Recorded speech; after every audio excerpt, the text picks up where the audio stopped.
नमस्कार दोस्तों, मैं दिनेश कुमार आप सबका स्वागत करता हूं आपके अपने परिवार अंबिका क्लासेस धौलपुर में। जहां आज हम जो पढ़ने जा रहे हैं वह टॉप क्वेश्चनों की जो श्रृंखला हमारी चल रही है, प्रैक्टिस सेट चल रहा है, वही पढ़ेंगे। आज की क्लास में लाइव नहीं रह पाएगी, ये रिकॉर्ड रहेगी, तो आप सब रिकॉर्डेड फॉर्मेट में देख सकते हैं इसको, ठीक है, किसी कारणवश।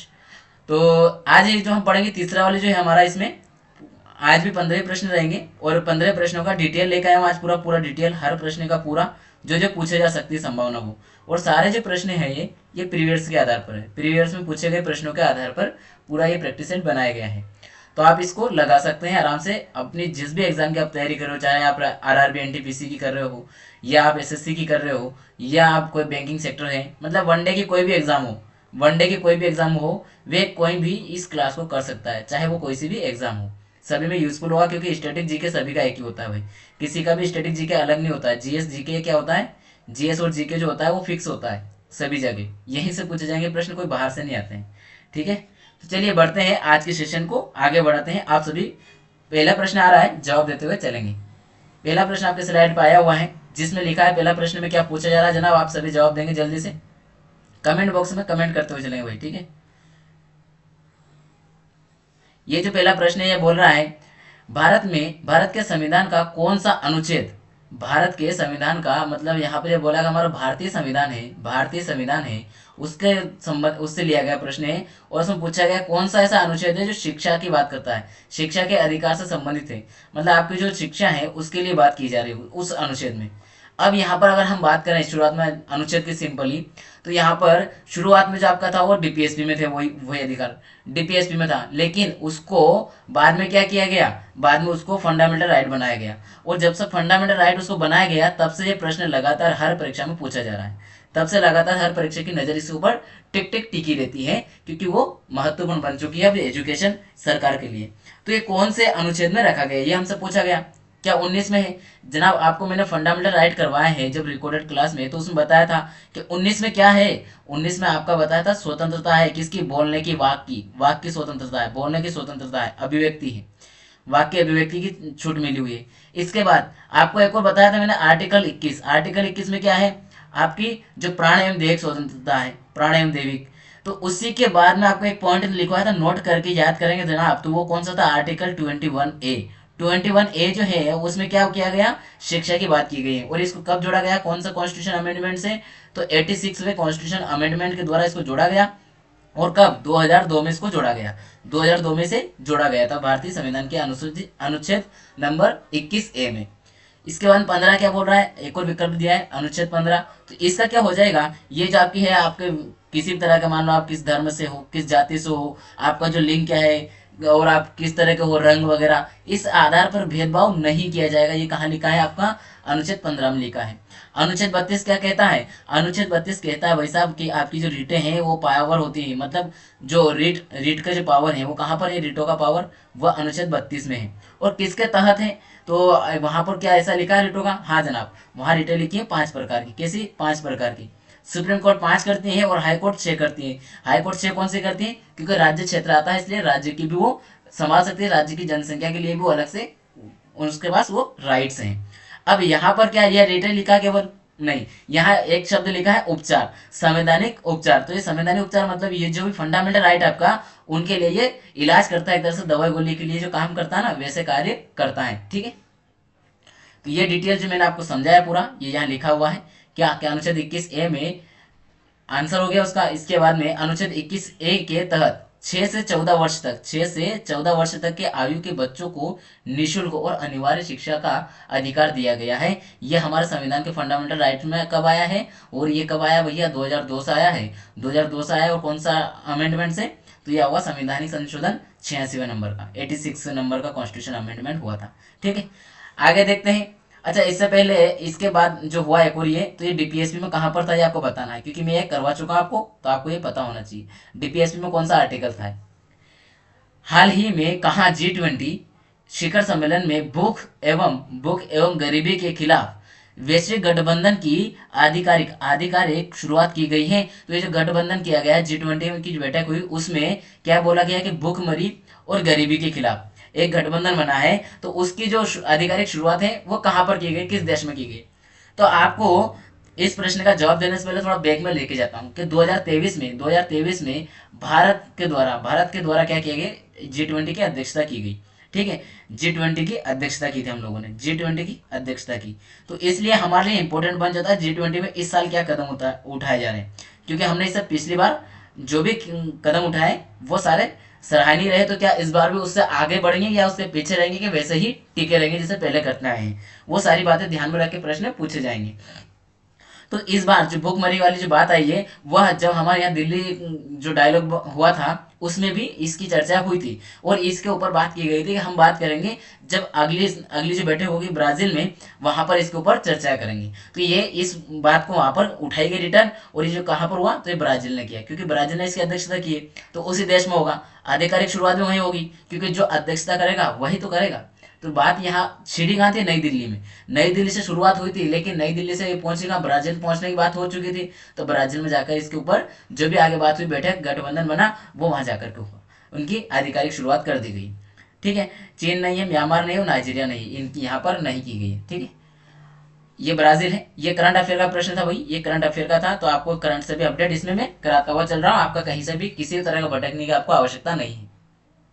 अगला प्रश्न है जो कि आपका फिर से स्टैटिक जीके वाला पोर्शन है, स्टैटिक जीके का पोर्शन है भाई, इसका जवाब देंगे आप सभी। किसे आधुनिक भारतीय समाजशास्त्र का जनक कहा जाता है? जो आधुनिक भारतीय समाज है उसका समाजशास्त्र जो है, समाज की बात हो रही है, और समाज की बात हो रही है चाहे वो कैसे भी घुमा फिरा कर दो, जिसके साथ समाज का संबंध हुआ आधुनिक भारत में, उसी को उठा लीजिएगा। मॉडर्न हिस्ट्री अगर आपने पढ़ी हो, मॉडर्न हिस्ट्री अगर आपने पढ़ी हो आधुनिक भारत, तो उसमें एक व्यक्ति जो है जिसका नाम है राजा राम मोहन राय, जिनको राजा की उपाधि दी गई थी अलग से। ठीक है, राजा उनका नाम नहीं, राजा तो उनको उपाधि दी गई थी। राम मोहन राय उनका क्या है, राम मोहन राय उनका पूरा मेन नाम है। ठीक है, तो ये जो है इन्होंने जो समाज प्रार्थना समाज जो है वो करके ये क्या किया था, एक संगठन बनाया था, उसकी स्थापना की थी, और उसके माध्यम से इन्होंने जो आधुनिक समाज कैसे आगे बढ़े, हमारा भारतीय समाज जो बहुत सारी कुरीतियों को लेकर के चलता था उनको छोड़ा, और उनको पीछे जाकर के आगे की ओर बढ़ना, सभी को पढ़ने में अधिकार मिलना, ये सारे जो कार्य कर रहा था, ये जागरूकता फैलाई जा रही थी, इस समाज के माध्यम से फैलाते थे। और ये कौन थे इसके जनक, तो वो थे कौन, राजा राम मोहन राय। तो इन्होंने को ही क्या कहा जाता है, इसीलिए इनके इस कर्तव्य के लिए, मतलब इन्होंने जो कार्य किया, जो कर्तव्य किया इन्होंने आगे बढ़ाने के लिए, उस कृत्य के लिए इनको क्या मिला गया, ये नाम दिया गया कि आधुनिक भारतीय समाज का जनक, इनको नाम से उपाधि दे दी गई, ये भी आज के समय में। तो यहाँ पर क्या आंसर हो जाएगा, इसका विकल्प नंबर डी सही हो जाएगा। कौन सा, राजा राम मोहन राय, इसका राइट आंसर होगा। यहाँ पर विकल्प में क्या देता, एम एन श्रीनिवास नहीं होगा, गोपाल कृष्ण गोखले नहीं है, ईश्वर चंद्र विद्यासागर ये दूसरे हैं, इनका मिलेगा कहीं, लेकिन ये यहाँ पर नहीं है, आधुनिक भारत का इनको जनक नहीं कहा जाता है। ठीक है, अगला प्रश्न देखते हैं, लेकिन उससे पहले इसका डिटेल दिया हुआ है, क्या क्या किया राजा राम मोहन राय ने, उसको जान लेते हैं। इन्होंने बाल विवाह संबंधी है, सती प्रथा है, सती प्रथा या जाति आधारित भेदभाव के खिलाफ काम किया था, इसीलिए इनको आधुनिक भारत का क्या कहा जाता है, जनक कहा जाता है। आधुनिक भारत का जो आधुनिक भारत का जनक के रूप में इनको जाना जाता है, क्योंकि इन्होंने क्या किया है, इन्होंने हमारे जो भारतीय समाज में जो कुरीतियां चल रही थी उनका खंडन करके उनको आगे बढ़ने की ओर अग्रसर किया है। ठीक है, आगे देखते हैं, इन्होंने नींव रखी थी, वही सारी बातें हैं आगे। अगला प्रश्न है चौथे नंबर का, जिसका जवाब सभी को देना कमेंट बॉक्स में जल्दी से। सौरमंडल का सबसे बड़ा ग्रह कौन सा है? जो सौरमंडल है हमारा पूरा, उसमें सबसे बड़ा ग्रह कौन सा है, वो हमसे पूछा गया है। वो हमसे पूछा गया है कि सौरमंडल का सबसे बड़ा ग्रह जो है वह कौन सा है भाई। तो यहाँ पर देखते हैं कौन सा, पृथ्वी है, बृहस्पति है, शनि है या मंगल है। तो ये तो मंगल जो है कौन सा है, ये तो लाल ग्रह है। क्या है भैया, लाल ग्रह है, लाल ग्रह है, लाल ग्रह है सन, ये तो मंगल तो। और सबसे बड़ा कौन सा है, सबसे बड़ा जो है वो बृहस्पति है। कौन सा है, बृहस्पति। चलिए इसका थोड़ा डिटेल जान लेते हैं बृहस्पति के बारे में। बृहस्पति का व्यास, मतलब उसकी जो त्रिज्या वगैरह है उसकी बात हो रही है, व्यास 1,43,000 किलोमीटर है, और इसका द्रव्यमान पृथ्वी के द्रव्यमान का 318 गुना है। समझ रहे हो, पृथ्वी का जो द्रव्यमान है उसका 318 गुना कौन सा है, ये बृहस्पति का है द्रव्यमान। यह मुख्यतः हाइड्रोजन और हीलियम से बना है। यह प्रश्न यहाँ से पूछा जा सकता है, इसको लगा लीजिएगा आप अलग से। ये जो हाइड्रोजन और हीलियम से कौन सा ग्रह बना है, तो वो बना कौन सा है आपका, बृहस्पति बना है। या फिर ऐसे पूछ सकता है कि बृहस्पति जो है वह किन गैसों के मिलने से बना हुआ है, तो हाइड्रोजन और हीलियम से। ठीक है, अगला प्रश्न है आपके सामने पांचवा, जिसका जवाब आपको देना है। भारत के किस राज्य को भारत का मसालों का बागान कहा जाता है। तो भारत में सबसे ज्यादा मसाले कहाँ पाए जाते हैं, एक तरह से वो पूछ सकता है। या फिर जो मसालों का बागान है ये किस राज्य को कहा जाता है, या भारत का मसालों का बागान किसे कहा जाता है।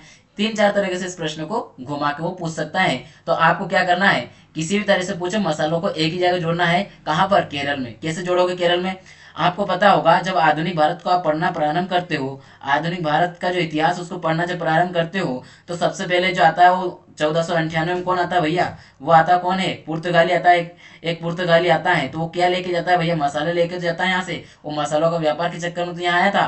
तो ये भाई साहब आपको पता है कहाँ आया था वो, केरल के तट जो कालीकट है, कालीकट कालीकट में आया था। और कालीकट में आया था वो कहाँ पर, कालीकट आज के समय में केरल राज्य में वह जगह कहाँ पड़ती है, केरल में पड़ती है। तो कहाँ आया था, एक तरह से किस राज्य में आया था वो, तो केरल में आया था। किस लिए आया था, मसालों के लिए आया था। अब यहाँ पर मसालों से केरल याद हो गया ना, साथ में मॉडर्न हिस्ट्री का वो भी याद हो गया आपको, कौन, पुर्तगाली जो आया था सबसे पहला। वो कौन आया था ये आपको कमेंट बॉक्स में बताना है, ये आपके लिए छोड़ रहा हूँ। आपको कमेंट करना है कि कौन व्यक्ति है वो जो यहाँ आया था सबसे पहले, ठीक है। आगे चलते हैं अगले प्रश्न की ओर। ये डिटेल में बता चुका हूं, लेकिन और कुछ एक्स्ट्रा फैक्टर देखिए जरा। केवल काली मिर्च, केरल में काली मिर्च, इलायची, लौंग और जायफल जैसे मसालों का प्रमुख उत्पादक राज्य है। जो केरल है वो किस किस का है, काली मिर्ची का है, इलायची का है, लौंग का है और जायफल का है, ठीक है। मसालों की भूमि भी इसे कहा जाता है। ये बात मैं बता चुका हूँ कि मसाला शब्द जहां दिख जाए केरल लगा दीजिएगा, ठीक है। आंखें बंद करके बिना अंदाज के तुक्का मार देना चाहे तो। इसके बाद में क्या, छठे नंबर का प्रश्न आया है जिसमें कहा है बिहू त्योहार किस राज्य का प्रमुख त्योहार है। बिहू किस राज्य का त्योहार है, तो बिहू जो है भाई हमारा जो भारत है, हमारा भारत है, इसमें अगर यूँ जाएंगे आप तो नॉर्थ ईस्ट साइड, तो ये वाला जो इलाका है इस वाले में खासकर ये जो है ये आपका असम है। कौन सा है, ये असम राज्य है, ये असम राज्य है, असम राज्य है। यहाँ पर बिहू जो है वो नृत्य किया जाता है, वो त्योहार जो मनाया जाता है त्योहार के रूप में, जो कि साल में 3 बार मनाया जाता है, साल में 3 बार मनाया जाता है। कौन कौन से इसमें मनाया जाता है वो मैं आगे बताऊंगा, लेकिन साल में 3 बार। कहाँ पर मनाया जाता है भैया, किस राज्य में, तो ये असम में है। पश्चिम बंगाल में नहीं है, ओडिशा में नहीं है और नागालैंड में भी नहीं है। नागालैंड में तो अभी हुआ, कौन सा हुआ जरा बताएंगे आप सभी कमेंट बॉक्स में, क्योंकि इसका करंट में करवाया हूँ। अगर आपने नहीं किया है तो हमारा स्मार्ट स्टडी यूट्यूब चैनल एक और है जहाँ मैं करंट अफेयर भी कराता हूँ, तो आप वहाँ जाकर करंट कर सकते हैं। ये मैं करवा चुका हूँ, इसका करंट का भी आयोजन हुआ वहाँ पर एक त्योहार का, जिसको मैं करवा चुका हूँ, आप जाके देख सकते हैं। स्मार्ट स्टडी अप्रोच करके आप सर्च करेंगे तो आपको स्मार्ट स्टडी लिखा हुआ और स्वामी विवेकानंद जी का लोगो मिलेगा। तो वहां जाकर के आप उस चैनल पे जाके भी देख सकते हैं, ठीक है। ये क्या है, तो वहां पर मिलेगा आपको करंट अफेयर वगैरह सारी, लेकिन ये थ्योरी यहाँ चल रही है, आप यहाँ भी इसको करें कंटिन्यू। तो ये क्या है, ये नागालैंड में कौन सा त्योहार होता है ये आपको सर्च करके लगाना है। चलिए अब यहाँ पर हम जान लेते हैं असम के और जो त्योहार है। ये जो त्योहार है तीन कब कब मनाया जाता है, किस किस उपलक्ष्य मनाया जाता है, 3 बार इनको साल में। तो एक तो बिहू जो असम का मुख्य त्योहार है, सबसे बड़ी बात तो यही है, इसीलिए पूछा जाता है। और ये 3 बार मनाया जाता है। 3 बार कैसे मनाया जाता है, रोंगाली करके मनाया जाता है जो कि बसंत ऋतु में मनाया जाता है, ठीक है। बोगाली जब फसल की कटाई होती है उस समय मनाया जाता है। और ये जो है रेलवे का फेवरेट क्वेश्चन बनेगा, ये भोगाली कब जो त्योहार है वो कब मनाया जाता है, किस समय, तो ये फसल कटाई के समय, ठीक है। इसके बाद में कोंगाली जो है वो शरद ऋतु के समय मनाया जाने वाला त्योहार है, फेस्टिवल एक तरह से, ठीक है। फेस्टिवल ही कहा जाता है त्योहार को। चलिए आगे चलते हैं अगला प्रश्न की ओर। प्रश्न क्रमांक 7 आया है जिसका जवाब आपको कमेंट बॉक्स में तो देना ही है सभी को, ठीक है। आप सभी क्या करेंगे आज, क्योंकि लाइव क्लास नहीं है आज, रिकॉर्डेड है, तो आप सभी अपने क्वेश्चन लगा कर रखेंगे। उसके बाद जब आखिरी में जैसे आपके पूरे 15 प्रश्न हो जाए उनके बाद उसके बाद आपको कमेंट करना है और उसमें बताना है कि आपके कितने प्रश्न सही हुए, कितने क्वेश्चन सही हुए वो कमेंट करके बताना है, ठीक है। इसके बाद अगला जो प्रश्न है क्या बोल रहा है, द्वितीय पंचवर्षीय योजना का मुख्य उद्देश्य क्या था। जो सेकंड पंचवर्षीय योजना है, जो सेकंड हमारे पंचवर्षीय योजना थी उसमें किस उद्देश्य के लिए उस पंचवर्षीय योजना को लाया गया था, ये हमसे पूछा गया है। क्या था इसमें, औद्योगिकरण था क्या, कृषि का विकास था क्या, परिवहन सुधार था क्या, या शिक्षा सुधार था। शिक्षा तो बहुत दूर है, बहुत दूर है। अगर आपको पंचवर्षीय संबंधी क्लास पढ़ना है, पंचवर्षीय संबंधी का अगर क्लास देखना है, समझना पूरा डेटा एक एक फैक्ट समझना है, तो आप स्मार्ट स्टडी अप्रोच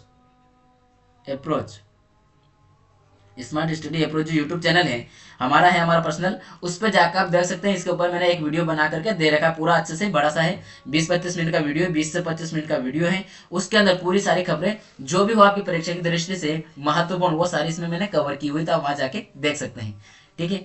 आगे देखते हैं क्या बोल रहा है ये। तो ये सेकंड पंचवर्षीय पूछ रहा है, और सेकंड में किसका होता है भैया, उसमें होता है औद्योगिकरण। क्यों होता है, क्योंकि हमने फर्स्ट में तो कृषि किया था, फर्स्ट में क्या किया, कृषि किया, लेकिन हमें सीख ये मिली कि केवल कृषि पे काम करने से विकास संभव नहीं है, तो कृषि पे ही काम नहीं कर सकते, कृषि को छोड़कर हमें आगे बढ़ना पड़ेगा। किसको, कृषि को छोड़ करके हमें आगे बढ़ना पड़ेगा। और आगे बढ़ते हुए हमने किस पे ऊपर फोकस किया, किस ओर आगे बढ़े हम, तो आगे बढ़े हम किस ओर, औद्योगिकरण की तरफ, औद्योगिकरण की तरफ आगे बढ़ना प्रारंभ किया। ठीक है, यही यहाँ पर लिखा है, औद्योगिकरण की तरफ बढ़े। द्वितीय पंचवर्षीय योजना के द्वारा भारत में औद्योगिकरण को बढ़ावा दिया गया, 1991 में शुरू हुई। अब याद दीजिए यहाँ पर 1991 है, लेकिन आपकी परीक्षा में कभी अगर इस तरह का प्रश्न आ जाए, परीक्षा में इस तरह से आ जाए विकल्प, उसमें लिख दे 1950, 1950 और 1956, 1957, फिर 57 दे दिया, और फिर दे दिया 63, और अब आपके सामने तो वो जो है 51, वो याद था, 51 आपके विकल्प में है नहीं, तो क्या लगाओगे, 50 लगा देना, 50 लगा देना फिर उसमें, क्योंकि आपको ज्यादा आगे नहीं बढ़ना, पीछे उसके नजदीक वाला जो सन है उस पर लगा के आगे बढ़ जाएगा, क्योंकि ये योजना आई थी, ये योजना 1950-51 में स्टार्ट हुई थी, इसके बाद, इसलिए इस चुनाव के तुरंत बाद चालू हुई थी, तो ये इसलिए इसको ऐसा काउंट किया जाता है।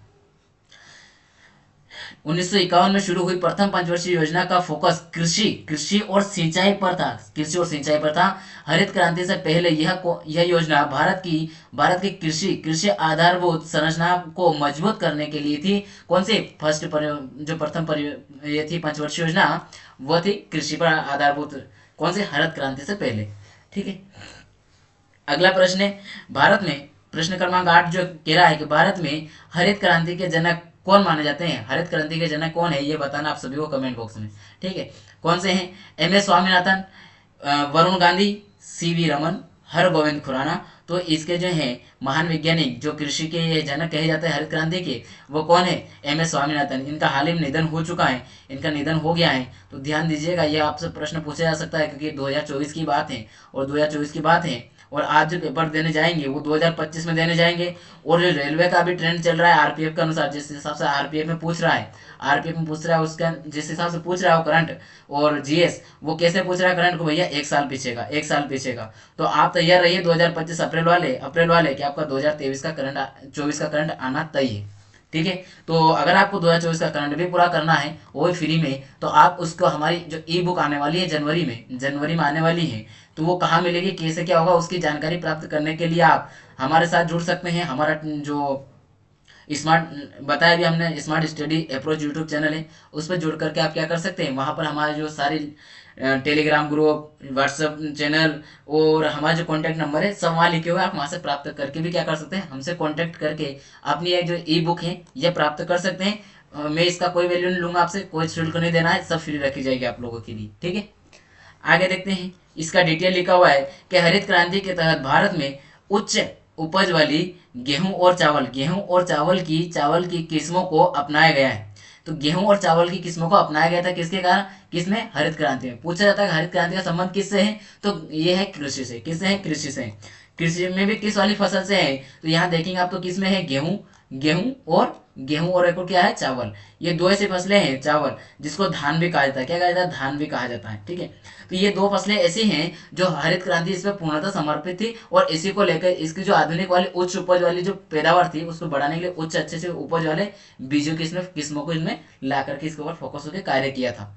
ठीक है, और इसी की देन है कि आज भारत खाद्यान्न में क्या हुआ, आज भारत खाद्यान्न में आत्मनिर्भर बन पाया। क्या बन पाया, आत्मनिर्भर बन पाया। और आत्मनिर्भर बनते बनते हमने क्या कर दिया, निर्यात भी करना प्रारंभ कर दिया। क्या कर दिया, निर्यात भी करने लग गए। तो ये इसी के हरित क्रांति की ही देन है, उपज है। यह 1960 के दशक में खाद्यान्न उत्पादन बढ़ाने के लिए शुरू की गई थी। और हम लोगों ने जो इसकी शुरुआत की थी, तो हमारे संसद भवन है पुराना, जो कि अभी कौन सा है, संविधान भवन हो गया है। तो यहाँ पर जो था ये गमला थे, गमला में भी गेहूं उगा करके पैदावार की गई थी, शुरुआत वहां से इस तरीके से की गई थी इसकी। आगे देखते हैं, अगला प्रश्न 9th नंबर का आ चुका है। किस भारतीय शहर को इस्पात नगरी कहा जाता है, इस्पात नगरी किसे कहा जाता है, जमशेदपुर को, भुवनेश्वर को, राउरकेला को, या धनबाद को। तो जो इस्पात नगरी है वह किसे कहा जाता है, वह जमशेदपुरी को कहा जाता है, जो कि भारत में बहुत अच्छा औद्योगिक गलियारा बना हुआ है, और बहुत बड़ा गलियारा है, भारत के लिए बहुत ही ज्यादा रोजगार फुल है। ठीक है। जमशेदपुर जमशेदपुर में टाटा स्टील प्लांट स्थित है। टाटा जो स्टील, टाटा कंपनी का जो प्लांट है स्टील वाला, वो कहाँ पर है? जमशेदपुर में। और उन्होंने सबसे पहले वहाँ शुरुआत की थी, इसीलिए उनके नाम पर ही इसका नाम जमशेदपुर पड़ा है। यह शहर आधुनिक भारतीय औद्योगिकरण का एक प्रतीक है। आधुनिक औद्योगिकरण का प्रतीक कौन सा है? तो जमशेदपुर है। ठीक है। प्रश्न क्रमांक 10 जो है वो आपके सामने आया हुआ है। शून्य की खोज किसने की थी? जो शून्य है, जो शून्य, जैसे आपको बता दें कि 1 से लगा करके 9 तक की गिनती तो थी पहले, लेकिन उसके बाद जो ये जीरो आया है, ये जीरो आया है, इस जीरो की खोज जो की गई वो कहाँ कहाँ किसके द्वारा की गई है? किस देश के द्वारा? तो भारत के द्वारा की गई, भारत के द्वारा किया गया है। भारत में किस व्यक्ति ने किया है वो हमसे पूछा गया है। क्या भास्कर जी ने किया है, आर्यभट्ट ने किया है, ब्रह्मगुप्त ने किया है, या चंद्रगुप्त ने किया है? ये तो भैया राजा रहा है ना, तो ये थोड़ी नहीं करेगा। कौन करेगा? ये करेंगे आर्यभट्ट साहब, जो क्या है? वैज्ञानिक है। क्या है? एक वैज्ञानिक थे, एक वैज्ञानिक थे, एक वैज्ञानिक थे, एक गणितज्ञ भी थे। वैज्ञानिक, वैज्ञानिक के बाद में और देख ले गणितज्ञ, गणितज्ञ, गणितज्ञ, और भी कई खगोल शास्त्री, दशमलव, मतलब ये महान थे, महान व्यक्तित्व था इनके अंदर, बहुत सारे इनके अंदर गुण विद्यमान थे।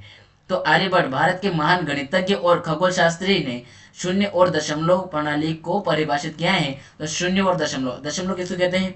ये जैसे मैंने यहाँ कोई संख्या लिख दी, ये एक, मतलब जैसे मैं लिख देता हूँ, यहाँ लिख दिया मैंने 125, क्या लिख दिया? 125, और यहाँ पर एक बिंदी लगा दी है, और ये जो बिंदी लगाई ये डिनोट करती है दशमलव को। किसको डिनोट करती है? दशमलव को। जो दशमलव को डिनोट करती है, तो ये जो दशमलव को दिखा रही है, इसके बाद की वैल्यू को परिभाषित किया है दशमलव को, कि दशमलव के बाद की जो वैल्यू होती है उसको किस किस तरीके से देखा जाना चाहिए, और उससे पहले की जो वैल्यू है उसको कैसे देखा जाना चाहिए, किस किस तरीके से अलग डिवाइड करके उनका प्रमाणित रूप किया है। तो वो काम किसने किया है? या आर्यभट्ट साहब ने किया है। ठीक है। बढ़ते हैं आगे प्रश्न क्रमांक 11 की तरफ, और आप सभी को 11वें का जवाब देना है। भारत के संविधान का कौन सा अनुच्छेद शिक्षा के अधिकार से संबंधित है? जो शिक्षा का अधिकार है उससे संबंधित कौन सा है? हमसे ये प्रश्न रिपीट आ चुका है, ये प्रश्न रिपीट है, रिपीट प्रश्न है भैया, रिपीट प्रश्न है। इस रिपीट प्रश्न में अगर देखा जाए तो ये तो आपको सबको पता है, ये बता चुका हूँ। तो इसमें चलते हैं आगे, अगले प्रश्न की ओर बढ़ते हैं डायरेक्ट। अगला जो प्रश्न है उसमें देखते हैं प्रश्न क्रमांक 12। जो प्रश्न क्रमांक 12 है वो कहता है, हाल ही में किस देश ने राष्ट्रीय सुरक्षा को बढ़ावा देने के लिए पहला, ये ए आई, यहाँ पर क्या है? ए आई डेटा बैंक लॉन्च किया है? वह कौन सा है? वह कौन सा है भैया? तो सिंगापुर है, अमेरिका है, भारत है, और ऑस्ट्रेलिया है। तो ए आई डेटा बैंक लॉन्च किस देश ने किया है? कहाँ पर किया गया है राष्ट्रीय सुरक्षा को बढ़ावा देने के लिए? तो ये किया गया है भारत में। कहाँ पर किया गया भाई? भारत में किया गया है। ठीक है।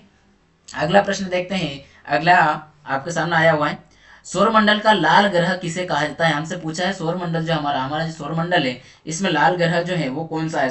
लाल ग्रह के नाम से किसे जाना जाता है वो पूछ लिया गया है। पृथ्वी को कहा जाता है क्या? बृहस्पति को कहा जाता है। ये तो सबसे बड़ा है। क्या है भैया? सबसे बड़ा है। एक तो इसके पास ये दर्जा है सही। ठीक है। सबसे बड़ा ग्रह कौन सा है? तो ये बता ही चुका हूँ। शनि को कहा जाता है या मंगल को? तो ये किसे कहा जाता है? मंगल को कहा जाता है। मंगल को क्या कहा जाता है? लाल ग्रह कहा जाता है। इसको याद नहीं रहता है अगर आपको, तो याद करने का आसान तरीका बताता हूँ कि भगवान हनुमान जी को आप सब जानते हैं। भगवान हनुमान जी को आप सभी जानते हैं। हनुमान जी को आप सभी जानते हैं। उनको जो सिंदूर चढ़ता है, अगर आप दूर से देखेंगे तो वो भी कैसे दिखाई देते हैं? लाल रंग के दिखाई देते हैं। क्या दिखाई देते हैं? लाल रंग के दिखाई देते हैं। ठीक है। और जब उनका वस्त्र ही कैसा लाल रंग का धारण करने का है तो लाल दिखाई देते हैं। और मंगलवार किनको समर्पित है? ये वार किसको समर्पित है? मंगलवार किसको समर्पित है? तो वो है भगवान हनुमान जी को समर्पित वार है। तो आप समझ सकते हैं मंगलवार, तो वो दिन जो मंगल है वो हनुमान जी समर्पित है। मतलब सौरमंडल का वह लाल ग्रह कौन सा है? जो मंगल है। ठीक है, जो कि मंगल है। ये सारा कनेक्ट करने का एक तरीका बता दिया हूँ। आगे देखते हैं। मंगल एक स्थलीय ग्रह है। एक स्थलीय ग्रह है जो सिलिकॉन, किससे बना है? जो सिलिकॉन और ऑक्सीजन युक्त खनिज, धातु और अन्य तत्वों को शामिल करता है। मतलब यहाँ क्या क्या पाया जाता है? सिलिकॉन पाया जाता है, ऑक्सीजन भी पाई जाती है। ऑक्सीजन सब जिस ऐसा खनिज जिसके अंदर ऑक्सीजन विद्यमान है। ठीक है। धातु पाई जाती है वहां, और अन्य बहुत सारे ऐसे तत्व जो मनुष्य के लिए उपयोगी है वो पाए जाते हैं। लेकिन यहाँ रहना पॉसिबल नहीं है। क्यों? क्योंकि ये लाल है, मतलब इसके यहाँ गर्मी बहुत है, बहुत ज्यादा गर्मी है, तो वहां रहा नहीं जा सकता है, इसलिए वहां नहीं रहता कोई भी। जो आम तौर पर ऊपरी चट्टान बनाते हैं, जो क्या करते हैं? ऊपरी चट्टानों का निर्माण करते हैं अन्य खनिज। मंगल ग्रह की सतह मुख्यतः थोलेइटिक बेसाल्ट की बनी है। थोलेइटिक जो बेसाल्ट है उससे बनी हुई है मंगल ग्रह की जो परत है वो सतह, जो जैसे हमारी पृथ्वी की सतह है, हम लोग बैठे हुए हैं, ठीक है, वैसे वहां की सतह है तो वो किससे बनी हुई है? वो जो बनी है कौन से बेसाल्ट से? थोलेइटिक जो बेसाल्ट है उससे बनी हुई है। 14वां प्रश्न आपके सामने आया है। इस प्रश्न का आप सभी को जवाब देना है। प्रथम पंचवर्षीय योजना का मुख्य उद्देश्य क्या था? प्रथम वाली, जो फर्स्ट वाली पंचवर्षीय योजना है वो अभी मैं आपको डिटेल बता चुका हूँ, उसका प्रश्न बाद में आए, देखते हैं। औद्योगिकरण, ये तो सेकंड है, ये क्या है? सेकंड है, सेकंड पंचवर्षीय योजना की बात हो रही है। कृषि का विकास, जी हाँ, सबसे पहले हमने, जैसे हम आजाद हुए तो हमने किस ओर फोकस किया? कृषि की ओर। क्यों? क्योंकि भारत क्या था? कृषि प्रधान देश है। क्या है? भारत एक कृषि प्रधान देश है। कृषि प्रधान देश होने के कारण हमने किस ओर फोकस किया? कृषि की ओर क्या किया? ध्यान देना प्रारंभ किया, कृषि की ओर ध्यान देना प्रारंभ किया, ठीक है। परिवहन सुधार, परिवहन बहुत लेट करते हैं। शिक्षा में भी हम बहुत लेट करते हैं। कौन सी? जो हमारी जो पांचवी छठी परियोजना आती है उसके आसपास जाके, उसके बाद मतलब 4-5 आने के बाद हम शिक्षा की ओर ध्यान देते हैं, ठीक है। आगे देखते हैं अगला जो क्या बात हो रही है इसमें। ये 1951 में शुरू हुई प्रथम पंचवर्षीय योजना का फोकस कृषि और सिंचाई पर था। हरित क्रांति से पहले ये योजना भारत की कृषि और पर आधारित आधारभूत संरचना को मजबूत करने के लिए थी। ये सारी बातें तो है। इसमें एक बात और बता चुका हूं मैं कि 1950 आए तो वो भी लगा देना, ठीक है। अगर दोनों हो, 1950 और 1951 दोनों ऑप्शन में हो तो फिर 51 लगाइएगा, ठीक है। प्रश्न क्रमांक 5, जो कि आज के जो क्लास है, इस एपिसोड का लास्ट प्रश्न है, इसका जवाब सभी देंगे। हाल ही में कहाँ हज सुविधा ऐप 2.0 लॉन्च किया गया है?